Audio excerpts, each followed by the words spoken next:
6 de mayo de 1972 se aprobó en el Congreso de la Nación la Ley 19.640, una ley que transformó la vida de fueguinos y fueguinas. A 50 años de un hecho histórico para la provincia de Tierra del Fuego, distintos sectores de la sociedad pusieron palabra en un evento de divulgación e intercambio. En esta producción te contamos los debates y reflexiones que se dieron en el marco de la jornada Medio Siglo de la 19.640, Historia, Actualidad y Futuro del Régimen de Promoción Económica y Fiscal.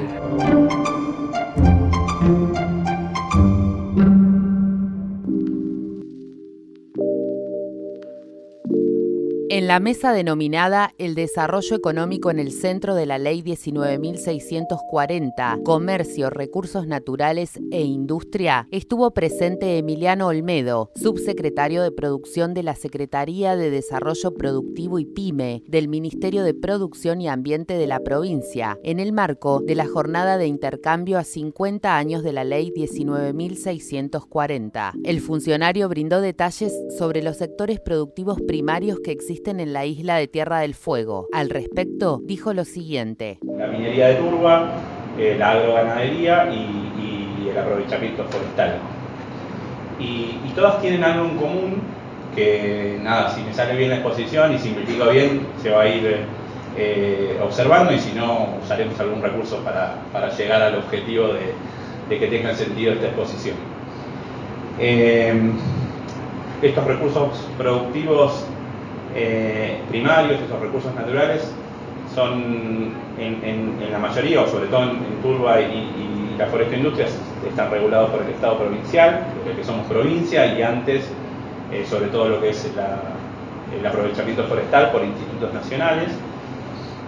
Actualmente la turba se ubica en la zona de Tolwyn. Son básicamente 37 yacimientos que tienen una superficie total de 2.000 hectáreas, 2.000 y un poquito más de hectáreas. Eso representa el 0,54% de la superficie total de turberas de la isla, con lo cual, veamos las magnitudes y tengamos eso presente a la hora de valorar la actividad. Como les decía, de esos 37 yacimientos, solamente 2, en esto de agregar valor y demás, salen de la lógica de lo que es el aprovechamiento primario, esta extracción de este recurso, el embolsado y el posterior agregado de valor en otros lugares de Argentina, fundamentalmente en provincia de Buenos Aires, donde en el 90 y pico % del volumen que mencionaba se transforma en sustrato para el sector agrícola, y hay un 5% que se destina para las cuestiones de absorbentes para hidrocarburos. El sector es chico, como todos los vinculados a los sectores productivos, y si me permiten una simplificación, es preexistente a la sanción de la ley, con algunos antecedentes, no todos. Posterior a la ley, hasta fines de los 90, había algunas empresas que estaban tratando de encontrarle la vuelta, bastante precarias en términos de el grado de mecanización o el grado de tecnología, y a partir del 2000 para adelante, enfocados básicamente en un Estado, después de la crisis del 2001, que salió a decir: aprovechemos estos recursos. Puede ser una estrategia para diversificar la matriz, o ampliar o cambiar y salir de la crisis. Se generó una explosión en cuanto a cantidad de yacimientos, que después se redujo, y que, si miramos la última década, cambió de algo estrictamente a atracción de hombre, a básicamente pala y esfuerzo, a algo más mixto, con mucha tecnología, con maquinaria, con tractores y demás, y llegamos a este nivel. Básicamente es una actividad extractiva, como la mayoría de las producciones primarias, y bueno, nada, la vamos gestionando. Es un recurso regulado. A partir del año 2011 se zonificó y se declaró una zona que era específicamente para la extracción. Algo parecido pasa con la actividad forestal. Digo, también hay una zonificación, hay reservas forestales de producción. La intervención promedio anual es de 500 hectáreas, de las cuales se extraen alrededor de 80.000 metros cúbicos de madera, que luego son procesadas y generan un 50%, alrededor del 50% queda dentro de la isla para distintos productos, y otro 50% se va de la isla. Hay un nivel de eficiencia de aprovechamiento del 50% de lo que se extrae, esto es decir, rinde, en realidad es menos, es un 40% de lo que se extrae del campo, llega a la industria y sale posterior a esa primera transformación. También son pocos actores, son 24 pequeños productores forestales, del estrato más chicos, y actualmente 6 obrajeros forestales, que es una estructura más grande. Voy 5 minutos, me apuro. También otra característica que encontramos es que es un sector preexistente a la ley, y voy remarcando estas cuestiones porque después la idea es como concluir en alguna reflexión. El nivel, los productos que se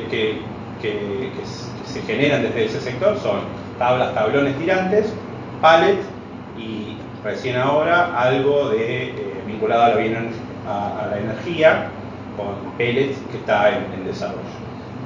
Y finalmente el sector de la ganadería, que es por ahí el más tradicional, los que vivimos en Río Grande lo conocemos porque ha sido eje de desarrollo de la zona norte, que también es de principios o de fines de 1800, principios de 1900, con una actividad eminentemente ovina en el principio de la década, y hacia fines de los 70, posterior a la ley, con una diversificación no tanto en la actividad en sí mismo, como actividad primaria, de cría y demás, sino de especies, donde aparece el vacuno. Y también remarco esa situación porque sería un punto que puede tener conexión con la ley.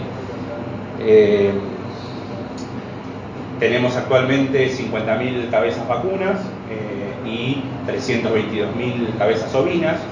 Esto, en términos generales y en términos de equivalencia, se ha sostenido con una leve baja en las últimas décadas, pero básicamente lo que ha cambiado es de oveja a vaca, esa es la tendencia, y no la capacidad o el nivel de carga sobre los campos fueguinos. Es decir, que hemos mantenido, salvo al principio de 1900, que llegamos a tener 1 millón de ovinos, en torno a los 800 equivalentes ovinos, que es básicamente la medida.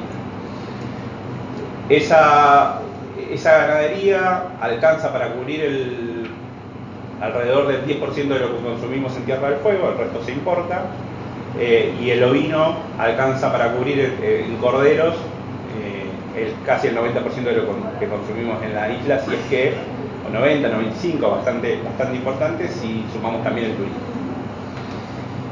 Y un poco algo que se ve en todas las cadenas productivas que les mencioné, o los sectores que les mencioné, que son más bien cadenas cortas, integradas por pocos actores o un mismo actor que hace toda la actividad.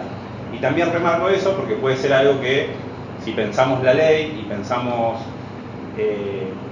lo que ha generado la ley para estos sectores, puede ser algo que esté bueno debatir. 8 minutos.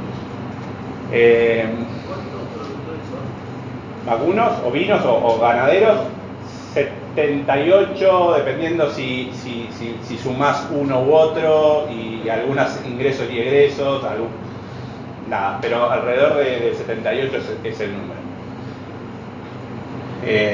Los datos también de animales que van a faena y demás, y los kilos también los tenemos, pero podemos profundizar en alguna otra instancia. Asimismo, el funcionario brindó algunas consideraciones sobre estos sectores y el desarrollo que debe pensarse para las próximas décadas. Si miramos a los 3 sectores, todos preexisten a la ley, todos fueron actividades eminentemente primarias en su generación, y con el correr de los años, en los últimos 40 o 50 años de que cumplió la ley, no se ha visto grandes efectos o grandes cambios. casi como que la ley fue algo natural, que fue parte de la realidad, pero que no contribuyó a agregar valor o a esto que mencionaba Juan hace un ratito con la posibilidad de la resolución 47, con lo cual era mucho más sencillo ser productor primario, seguir haciendo la producción primaria y eventualmente desde el mismo actor, como decimos los futboleros, atajamos, damos del centro y también lo dirigimos y hasta somos los utileros. Entonces hay una concentración de actividades en el mismo actor que encuentra como la forma más simple de certificar origen, de acceder a los beneficios una vez que traspasa las fronteras de la isla. Sí, el tema energético, el déficit energético para justamente sostener sí. ¿Cómo está ese tema? Ahí, no sé si termino, pero sí. Podemos ir en alguna reflexión, pero vamos redondeando, 11 minutos.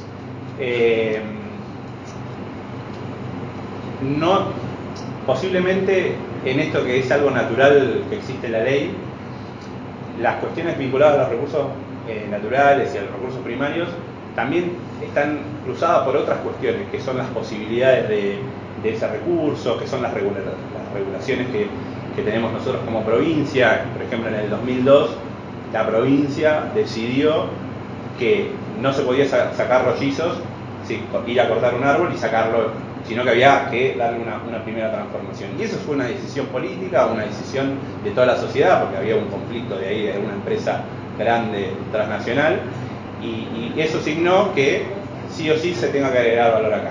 Y que contribuyó con la ley, que se cruzó con la ley, que fue el mismo productor y bueno, nada, se fue cruzando. Después hay muchos desafíos a la hora de que ese actor genere esas mejoras. Nosotros como Secretaría o como Ministerio de Producción tratamos de acercarnos al productor, de conocer cuáles son sus demandas, de cuáles son sus desafíos, cuáles son en los lugares donde necesita que el Estado lo apoye y construir con ellos las mejores formas de hacer. Entendernos primero, conocernos después, generar confianza y trabajar desde lo micro, mucha capacitación, mucha asistencia técnica. Los que conocen a Carolina diría la rutinización de las acciones hacia la mejora. A mí no me sale explicarlo bien. Y después buscar qué cosas estratégicas, y voy a la pregunta de la cuestión energética, son necesarias para que estos sectores se desarrollen o tengan mayores posibilidades de desarrollarse. Infraestructura energética, caminos, conectividad, son todas desafíos y son todas deudas que tenemos en el territorio que hacen que mucha de la ruralidad, muchas de estas actividades que se centran en el campo, en el área rural, en el área fiscal, vean como dificultades para poder ir agregando valor y para poder hacer uso de los beneficios. ¿La isla de Tierra del Fuego pertenece al territorio continental nacional? No. La isla grande de Tierra del Fuego se rige como un área aduanera especial. Nuestra isla no integra el territorio continental nacional.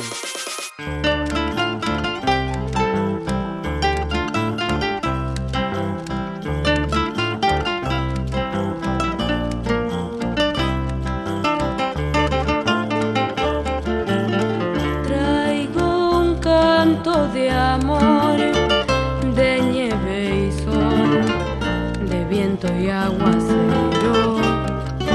Vengo desde un lugar de mi país, que es tu país, y soy su mensajero,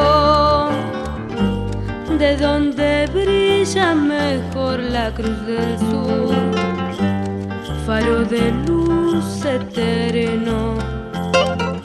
Traigo los ojos llenos de color que me pintó con esplendor, Tierra del Fuego.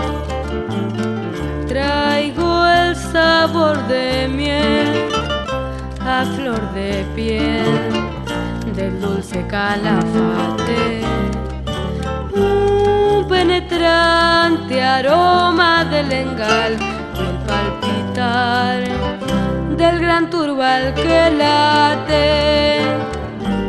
Traigo el fragor del mar que con furor estalla en espumosa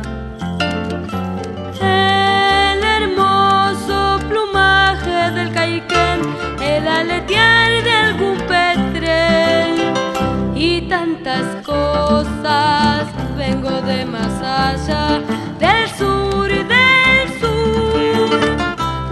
más allá del sur.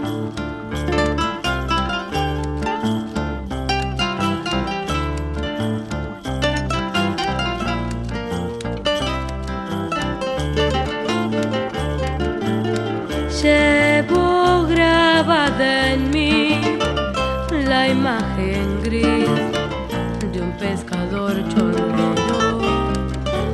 Mario no regresó cuando se fue por el canal, aquel septiembre negro. Vive dentro de mí en el ayer, el indio canoero, el arreador de piños en el hoy, el maderero, el pescador y el petrolero. Vengo de una región en la que el sol se queda junto a enero, donde el hombre despliega su ilusión con su labor y su alma de pionero. Habito en el lugar donde habitó el indio que era dueño. Hoy la última ona nos dejó, fue Rafaela que partió hacia el misterio. Vengo de más allá del sur, de más allá del sur. Vengo de más allá del sur, de más allá del sur.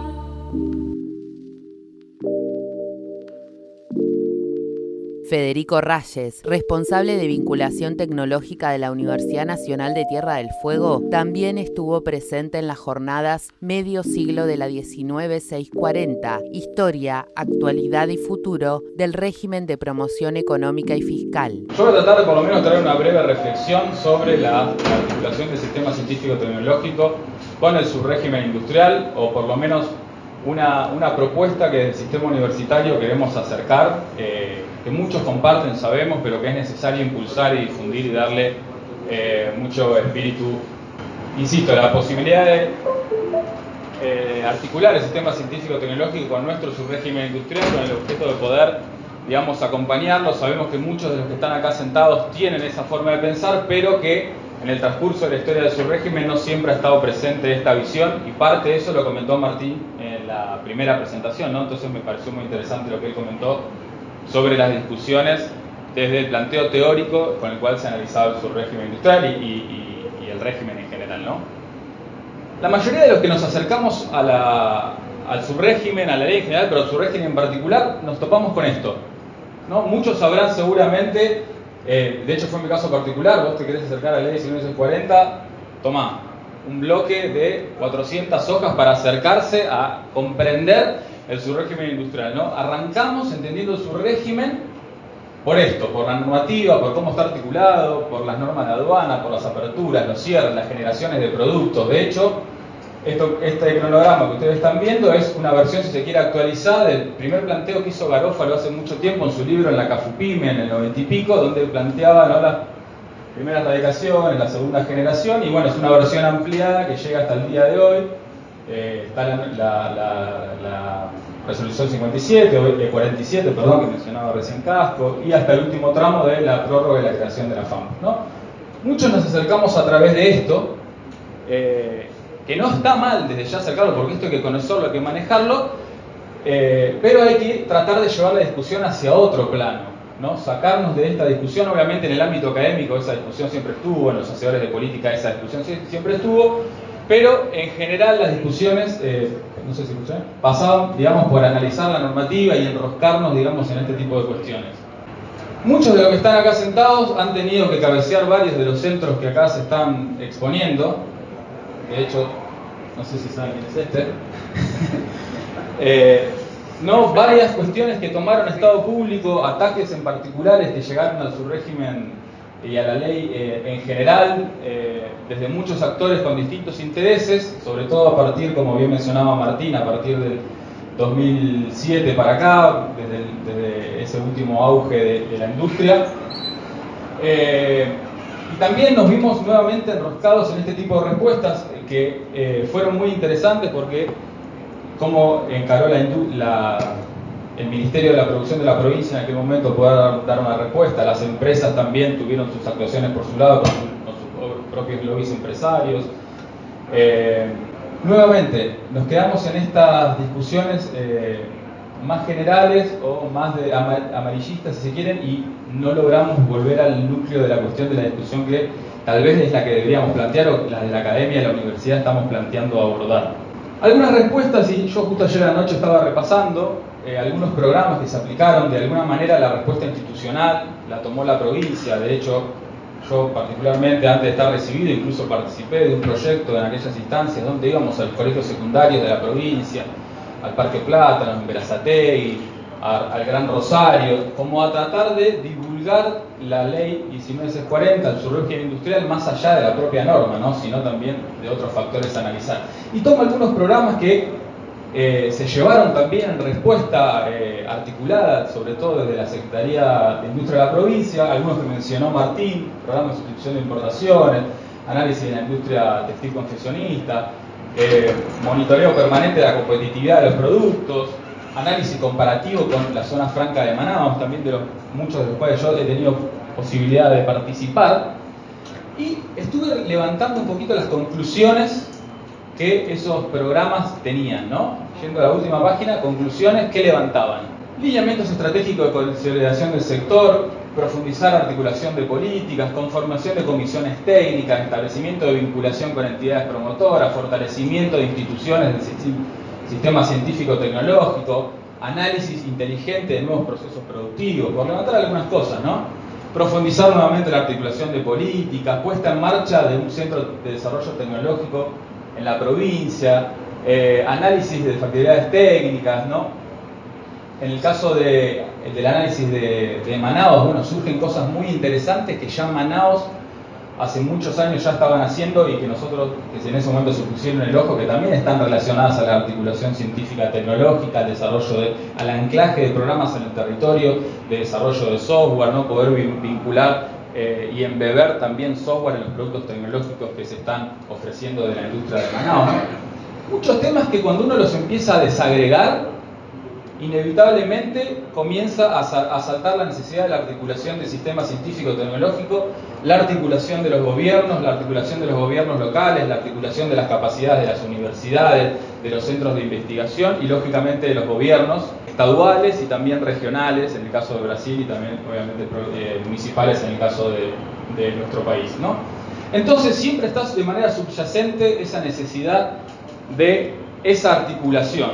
Y nosotros, digamos, desde el marco teórico, como bien comentaba Martín hace un rato, tenemos los instrumentos y el marco teórico adecuado para abordar esa problemática con otro enfoque, ¿no? Y de manera muy sencilla está representado el modelo de la triple hélice, ¿no? El modelo de articulación, o sea, está basado en una interacción entre la universidad y la industria para promover el desarrollo, y obviamente el modelo de la triple hélice también considera la articulación con los gobiernos, universidades, sistema científico-tecnológico, los actores productivos y los actores de gobierno.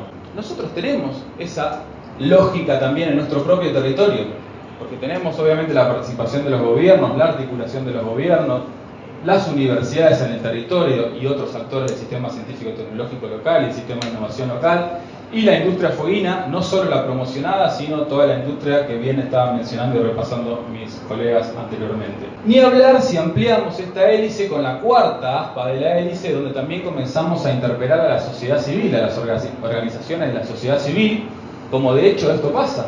Sin ir más lejos, las discusiones con las organizaciones civiles del rumbo que tiene que tomar el desarrollo productivo, el lugar que tiene el debate ambiental también en cómo encarar ese desarrollo productivo. Entonces, el escenario está planteado, los actores están para comenzar a dar esa discusión y cambiar el enfoque anterior que nosotros traíamos de esa discusión, si se quiere, normativa, o una discusión teórica con un marco que es viejo, que ya no nos conviene utilizar, y digo conviene porque también tenemos que ser inteligentes en volcar la discusión hacia un marco teórico que realmente nos favorezca y que ayude, digamos, a buscar anclar el subrégimen en la provincia, generando capacidades y generando que la gente, la población, y no solamente la población de Tierra del Fuego, sino toda la población pueda llegar a comprenderlo y a entender la utilidad del subrégimen. Tenemos este marco y es el marco que nosotros de las universidades tenemos que apoyar, y nosotros creemos que es un marco nuevo que agrega valor a la discusión del subrégimen industrial. Tenemos un caso de éxito, seguramente todos conocerán, bueno, tenemos varios casos de éxito, pero un caso estrella a mi juicio, que es el caso del Centec, que tiene financiamiento del Estado Nacional, que fue articulado por el Estado Provincial, que contó con el apoyo del Sistema Científico Tecnológico, de la Universidad Nacional de Tierra del Fuego, de la UTN, y también, obviamente, de las empresas nucleadas, en este caso, en Afarte, ¿no? Y es un centro de desarrollo tecnológico que está a muy pocas cuadras de acá y que ya desde el año 2014 está funcionando, tiene una potencialidad enorme, todos los meses vemos cómo va creciendo, aumenta la capacidad de servicios que brinda no solamente al sistema, a las empresas de su régimen, sino también a otras empresas. Es un caso concreto de éxito de este ejemplo de articulación. Entonces tenemos las empresas en el territorio, el gobierno, los actores... ¿Pasé no? Ah, no, acá estoy ahí.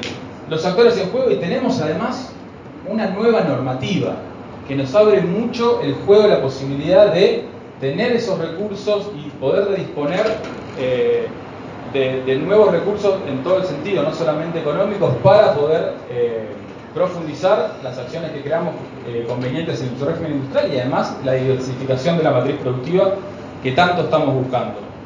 Pero, y también fue planteado en otras conversaciones, los desafíos, porque esto trae un montón de desafíos para el sistema científico-tecnológico que tiene que poder atajar y tener las capacidades para atajarlo. Los recursos humanos propios, capacidad de investigación y sobre todo poder aplicar esa investigación que se lleva adelante, la gestión de la transferencia, porque tener esos recursos y esa investigación no la sabemos transferir, estamos en lo mismo, formar recursos y capacidades específicas, hacer un altísimo nivel de demanda de recursos técnicos de todos los sectores de la industria, no solamente del subrégimen industrial y de los potenciales sectores a instalarse en el territorio. Las capacidades institucionales y articulación son un desafío. Los que conocemos Tierra del Fuego sabemos que hay dinámicas de relaciones institucionales que son a veces duras de roer. La calidad y la velocidad de respuesta que el sistema científico-tecnológico, particularmente público, puede brindar a las demandas del sector privado. La articulación con el sistema de ciencia y tecnología nacional, digamos, el sistema de ciencia y tecnología tiene esa bondad, es que no solamente se enclava en la lógica de las instituciones territoriales, sino que puede salir a refugiarse en otras capacidades que el mismo sistema tenga en otros lugares del territorio nacional, que son muchas, y obviamente, como fue mencionado, los desafíos socioambientales. No podemos pensar un desarrollo, no podemos sentarnos a pensar la apropiación de los recursos de ese modelo de la FAM sin también tener en consideración los desafíos socioambientales para el desarrollo de nuestro territorio. Entonces, con esto termino. Las oportunidades para comenzar a pensar el subrégimen industrial en este mecanismo, en esta clave, están sobre la mesa y somos todos nosotros los que tenemos que apuntar a eso. La contadora Claudia Clas, docente investigadora de la Universidad Nacional de Tierra del Fuego, estuvo presente en esta importante actividad que reunió a representantes de distintos sectores de la provincia. Mi nombre es Claudia Clas, soy docente acá en la Universidad Tecnológica Nacional, en la Universidad Nacional de Tierra del Fuego. Bueno, y sobre todo me siento re fueguina, tengo que decirlo, no nací acá, pero soy una defensora de la ley 19640 y de la identidad fueguina.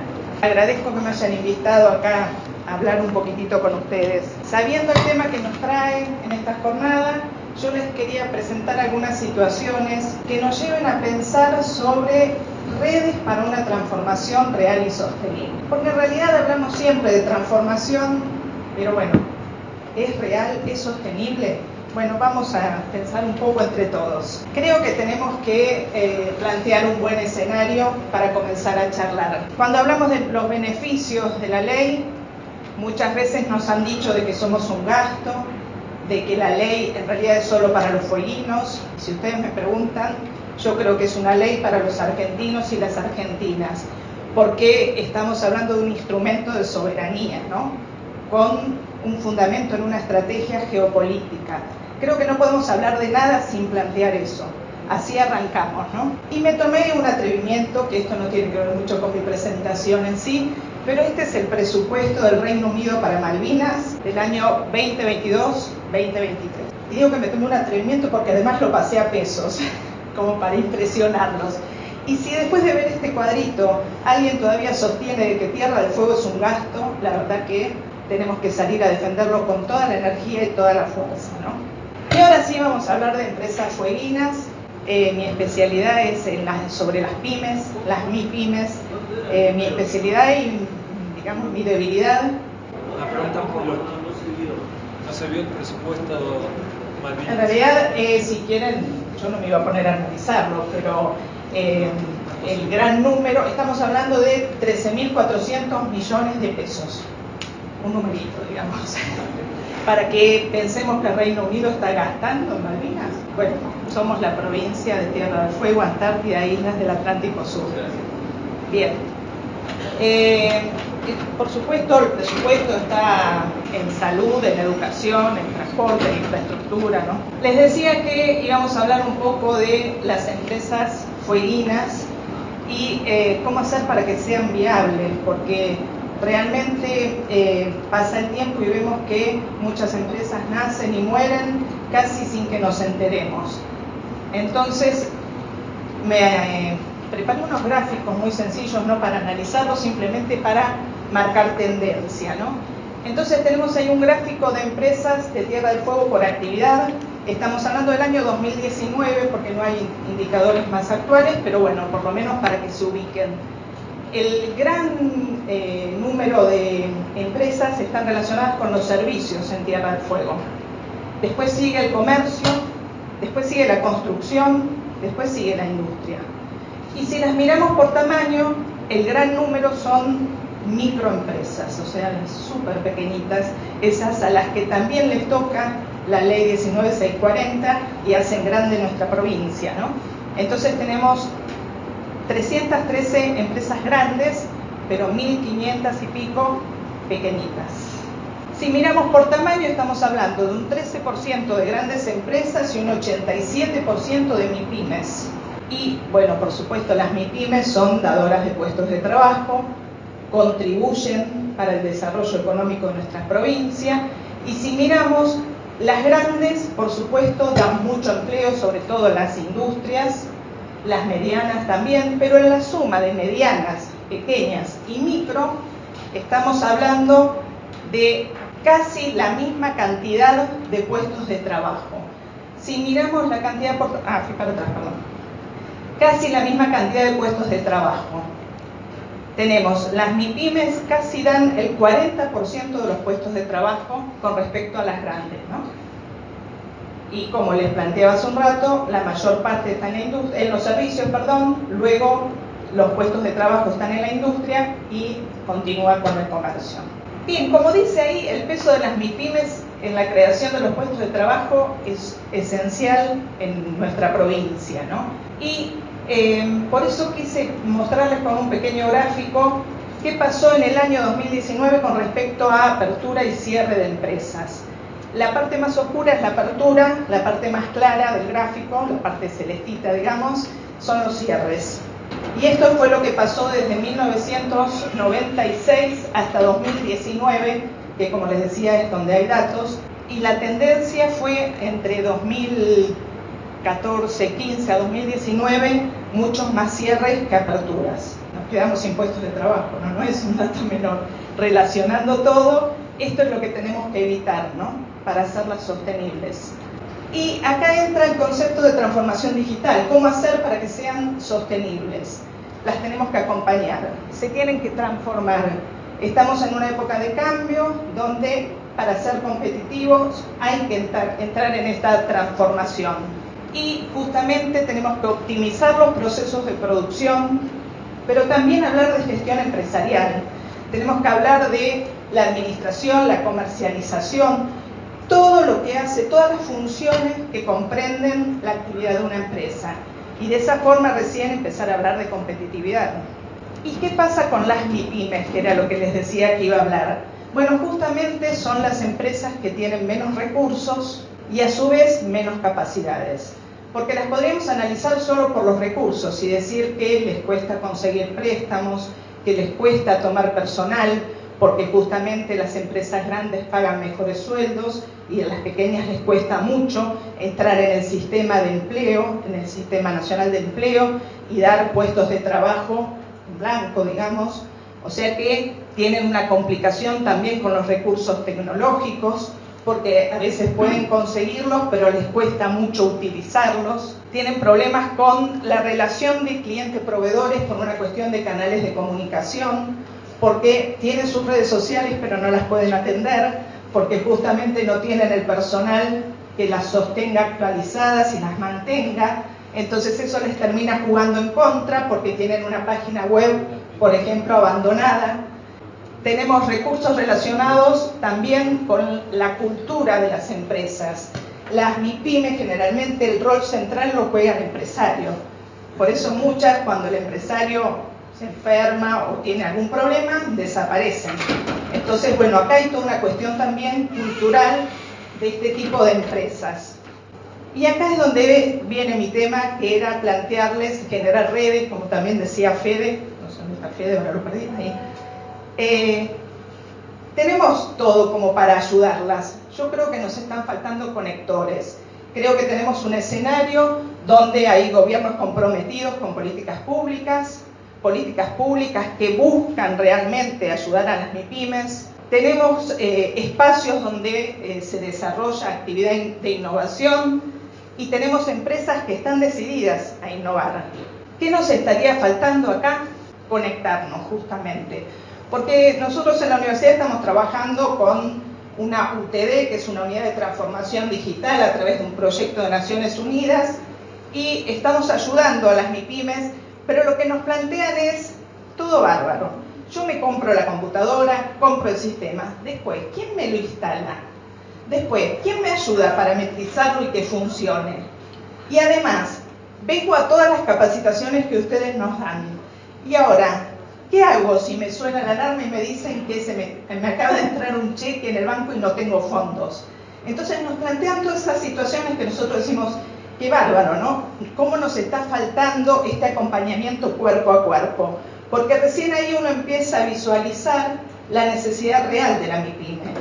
Hasta ahora uno cree que con capacitación le alcanza. ¿Cómo no se transforma digitalmente? Tenemos una de las personas que participa que nos dice, me compré el mejor sistema de gestión empresarial y no sé cómo usarlo. Y yo pienso, y lo tengo que ir a ayudar. Pero digo, ¿y cómo hago para ayudar a todos los que se compraron un sistema de gestión empresarial para que lo pueda parametrizar? Bueno, esta cuestión que decía Federico de las universidades y de todos los centros tecnológicos, tenemos que bajar directamente al territorio, bajar a la necesidad de la empresa y acompañarlas cuerpo a cuerpo, porque los programas que bajan de Nación son súper interesantes, pero a veces no están hechos a nuestra medida. Tierra del Fuego es una provincia muy joven todavía, que le falta un recorrido importante, entonces tal vez no tenemos todas las capacidades desarrolladas como para acompañar estos procesos. Bueno, y en el medio de la transformación digital aparece la innovación necesaria para ser competitivos. Todos sabemos estos términos, nos atraviesan permanentemente los que estamos en el mundo empresarial, siempre hablamos de transformación digital, de innovación, y me puse a analizar un poco nuestro sistema, el sistema regional de innovación, y la verdad que a nivel del marco jurídico podríamos decir que está completo, porque tenemos leyes nacionales, leyes provinciales, tenemos una ordenanza municipal también acá en Río Grande, que acompañan todo lo que es la industria del conocimiento, todo lo que tiene que ver con el desarrollo de software, o sea que el marco jurídico está. Las administraciones están comprometidas, porque lo que decíamos recién, desde la Administración Nacional hay un montón de programas para acompañar, la Administración Provincial también, desde los municipios también acompañan, cada uno con sus secretarías, todos tienen un espacio dedicado a este desarrollo.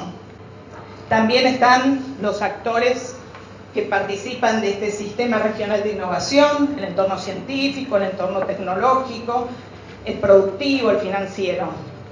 Pero volvemos a esta misma diapositiva. ¿Qué nos está faltando? Llegar. La verdad que si ustedes me preguntan, después de muchos años de ejercicio profesional, les digo que nos está faltando el acompañamiento cuerpo a cuerpo, porque está todo ahí disponible, pero nos falta el acercamiento para ver la necesidad de cada una. Esto es a medida. Lamentablemente no podemos bajar un molde que le calce a todas las empresas. Entonces, de a poco tenemos que ir construyendo estos espacios que cada vez se acerquen más a las empresas de nuestro territorio y contribuyan con esa innovación, con esa transformación digital, pero nos lleva tiempo. O sea que yo creo que dentro de 50 años, ojalá estemos todos acá, vamos a estar hablando de otra dimensión, ¿no? Vamos a estar hablando de empresas grandes en un 90% y un 10% de mi pyme podría ser, ¿no? Y para cerrar, yo no controlé mi tiempo, perdónenme, pero me entusiasmo y hablo. Les quería compartir esta reflexión del principio epistémico de la complementariedad. Subraya la incapacidad humana de agotar la realidad con una sola perspectiva, con un solo punto de vista, con un solo enfoque. Nadie se salva solo. Esa es mi reflexión. Que así tenemos que seguir trabajando en equipo, ayudando a nuestras pequeñas empresas que están haciendo soberanía. No nos olvidemos del principio. Y ese ahorro que hacen en impuestos lo bajan de vuelta al territorio. Porque no sé si acá alguna vez ha liquidado impuestos o ha visto alguna liquidación de impuestos. Normalmente esa parte que se liquida en la próxima declaración jurada entra como una inversión en la empresa. Entonces es un ahorro para la inversión, no somos un gasto. ¿Cuándo y por qué surge la Ley 19.640? En el año 1972, el Gobierno Nacional de aquel entonces sancionó un nuevo régimen de promoción económica para la isla de Tierra del Fuego que se promulgó como Ley número 19.640. La ley fue concebida con el objetivo de generar un futuro devenir económico, político y social de la región fueguina.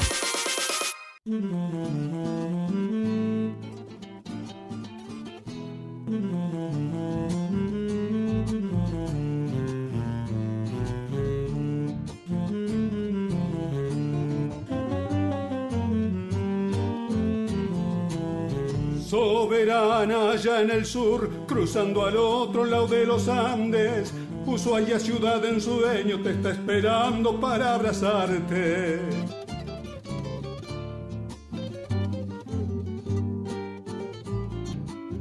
La luz del sol en verano prolonga el brillo de las mañanas, pero apenas su tibieza limpia la nieve de las montañas.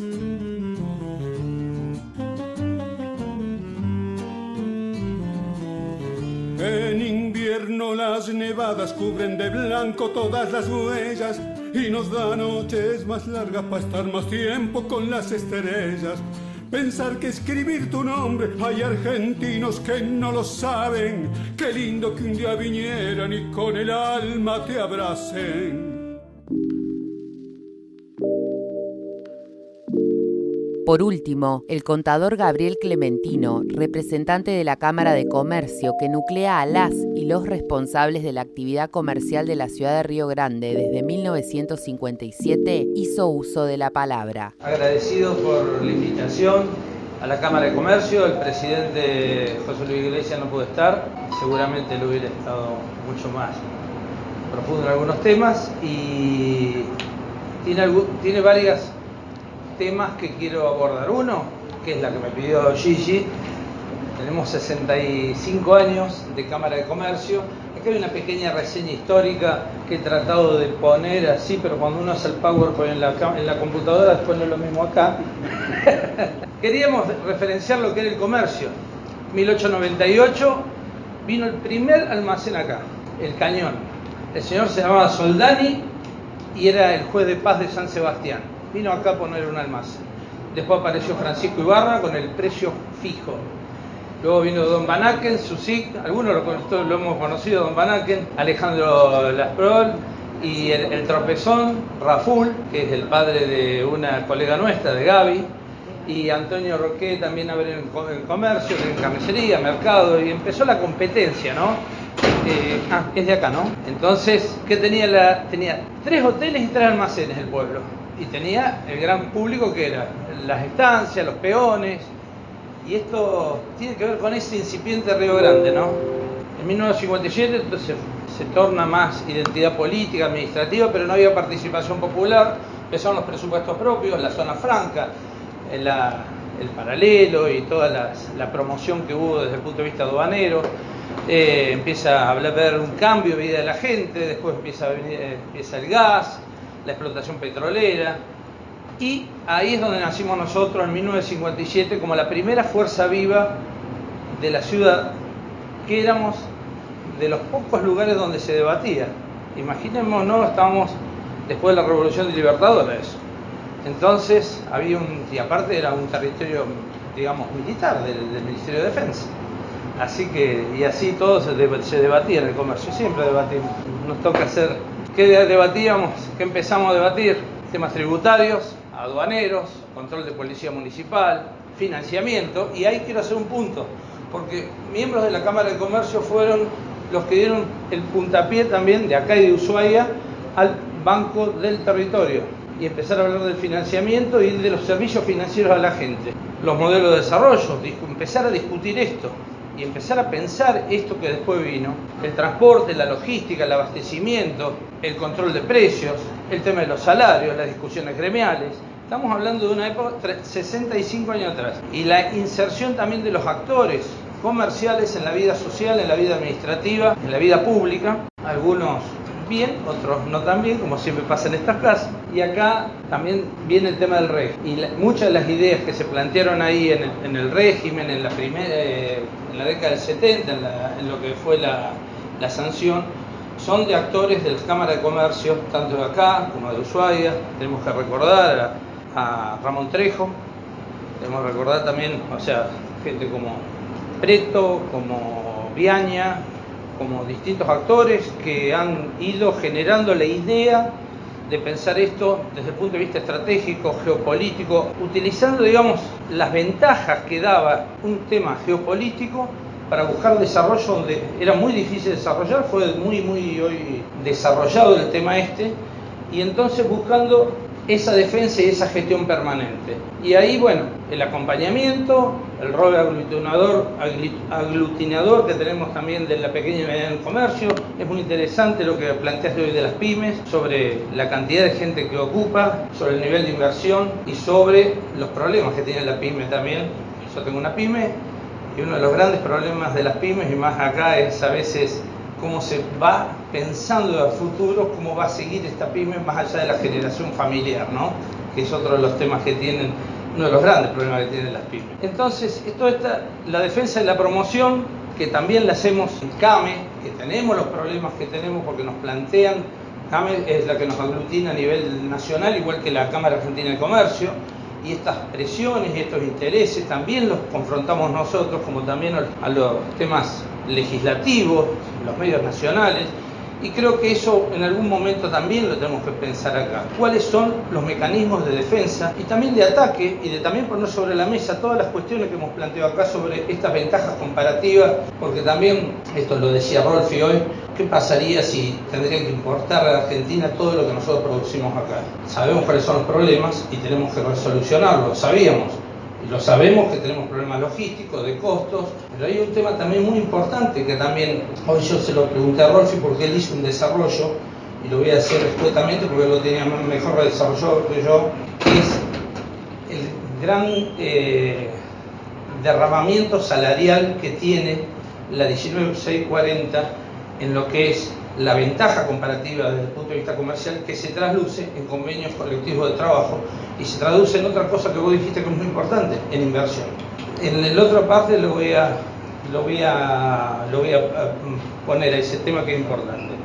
Entonces, siempre quiero decir que también el compromiso de las gestiones conjuntas, esto lo hemos hecho durante todo el proceso de la ley, y también en las correcciones de cuando empezó el subrégimen en el 2008, y hemos sido de la Cámara de Comercio también, en esto quiero recordar también a Diego Navarro, uno de los gestores también, conjuntamente a una gran mesa de consenso donde estaban los sindicatos, donde estaban actores sociales de toda la fuerza, para ir a pedir por el subrégimen y remozar, digamos, renovar lo que era el régimen de promoción. ¿Cuáles son los temas? Algunos, y acá vengo en un tema que a veces yo escucho a algunos dirigentes que dicen, ¿y a qué le sirve el régimen? Le sirven a 4 o 5.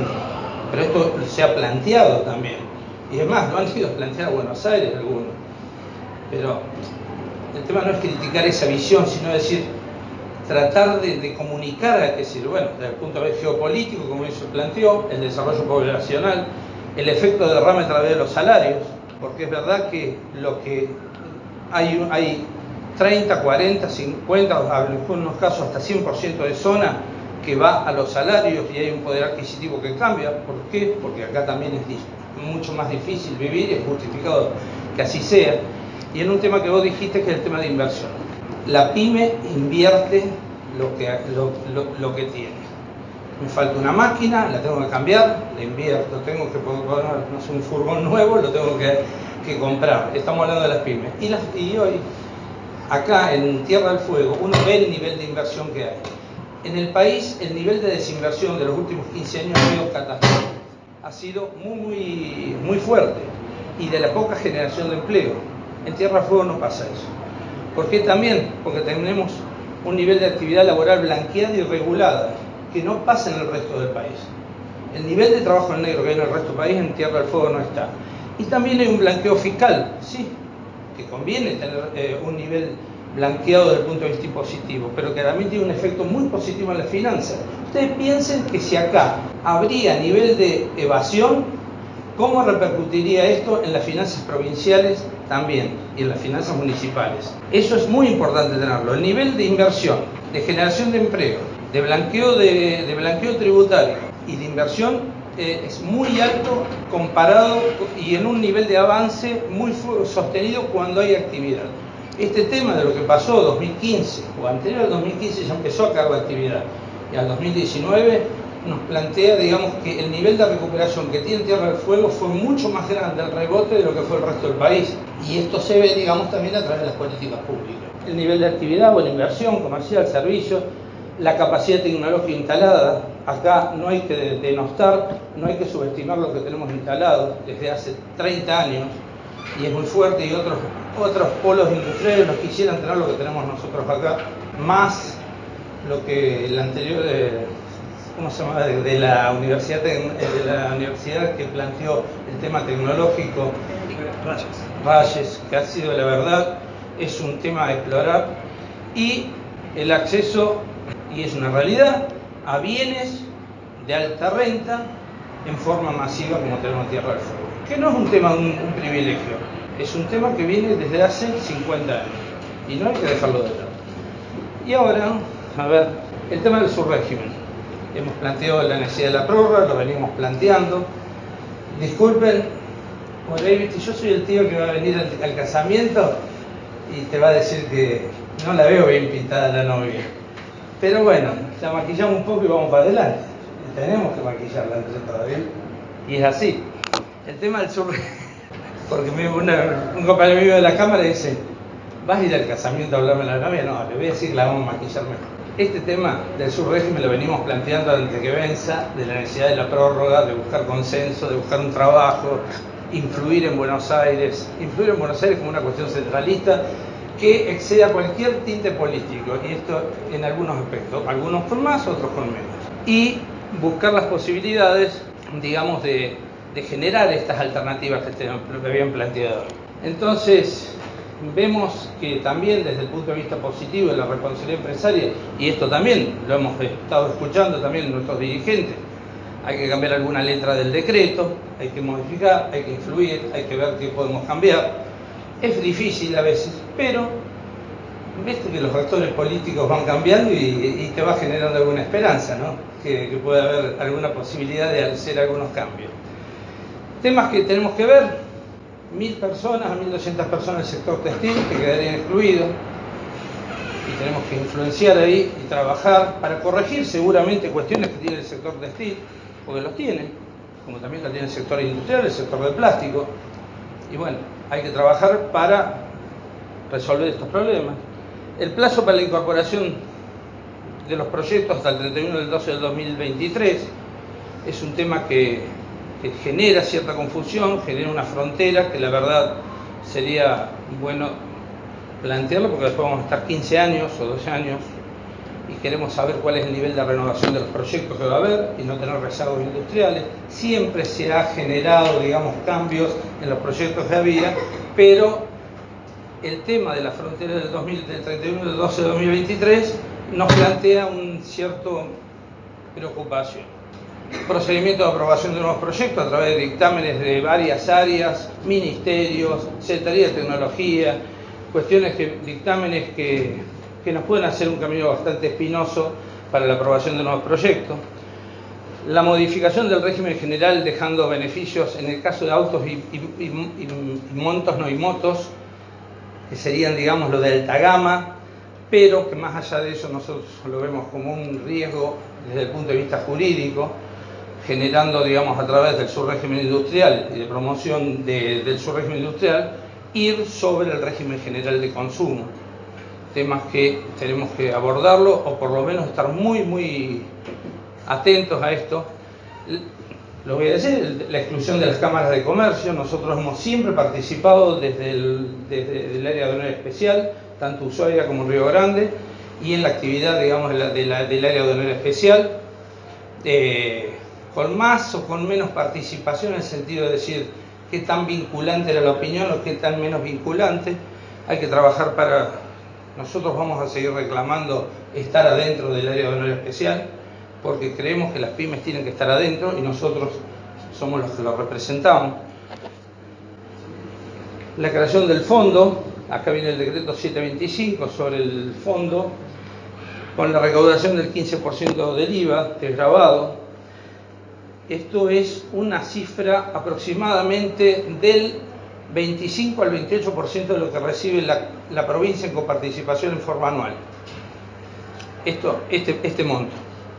No es un monto menor para ser administrado tan lejos de nosotros. La administración a través del vice en vez del BTF, creemos que la verdad la figura del vice, nosotros creemos y defendemos y lo hemos planteado que el Banco de Tierra del Fuego podría ser el fiduciario para llevar a cabo, porque tiene la expertise, tiene el capital y tenemos una capacidad instalada en una situación donde los bancos hoy tienen un problema estructural más como el nuestro, con un banco chico, y tendríamos la posibilidad de poder administrar esto.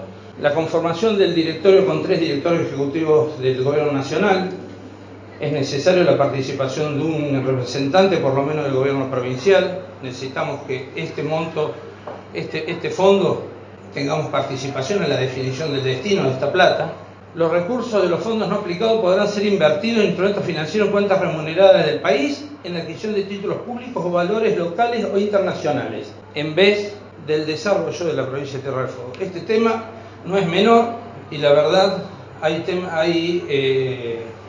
si se haría a través de instrumentos financieros propios para el desarrollo inmobiliario, el desarrollo industrial, el desarrollo también desde el punto de vista tanto el gobierno, desde el punto de vista de las áreas de gobierno, o a través del desarrollo inmobiliario, el financiamiento. 3% de los fondos percibidos para gastos administrativos de este directorio. Es mucho plata. Estamos hablando de más de 240 millones de pesos para que sean administrados en Buenos Aires con los gastos administrativos. Solamente pensar que esa plata quedaría en el Banco de la Tierra de la provincia de Tierra del Fuego es igual a la utilidad de un año también del banco, más que la utilidad de ahora del Banco de Tierra del Fuego. Y nos debe preocupar el primer párrafo del artículo 12 del decreto 725. Dice: el fondo otorgará prioridad en la aplicación de recursos al desarrollo de actividades autosustentables en la provincia de Tierra del Fuego, entendidas estas como las que poseen perspectivas futuras ciertas y fundadas de concursos que se desarrolla en actividad, y ahí va en la negrita, sin beneficios adicionales a los que reciba el resto de las empresas del mismo sector y actividad en el resto del territorio. Es muy confuso esto, y después viene desgranado todo el tema de las actividades agropecuarias, mineras, turísticas, que esas actividades de las nuevas que van a cambiar la matriz productiva no tendrían otras ventajas que las que están en el territorio. Entonces, no tendrían exenciones. Da lugar a la duda y creo que tenemos que trabajar para algunas modificaciones. Y en esto una posición positiva, no lo estoy hablando desde un punto de vista de ninguna tribuna política, desde una visión institucional de consenso. Es por eso lo que digo, con esta exposición y la postura de la Cámara de Comercio, solo se quiere fijar una posición positiva y tanto apoyando al gobierno provincial en una hoja de ruta, modificación de los decretos referidos y enmendar en parte los problemas observados que lejos de buscar objetivos planteados en los considerando de los decretos y en las expresiones de los funcionarios van a definir el acotamiento no solo de su régimen, sino de la promoción. Discúlpenme, no quise venir a hablar mal de la novia, pero me parecía que correspondía plantear algunas observaciones. Nada más. 50º aniversario del régimen de promoción económica y fiscal, Ley Nacional 19.640. Universidad Nacional de Tierra del Fuego, Antártida e Islas del Atlántico Sur.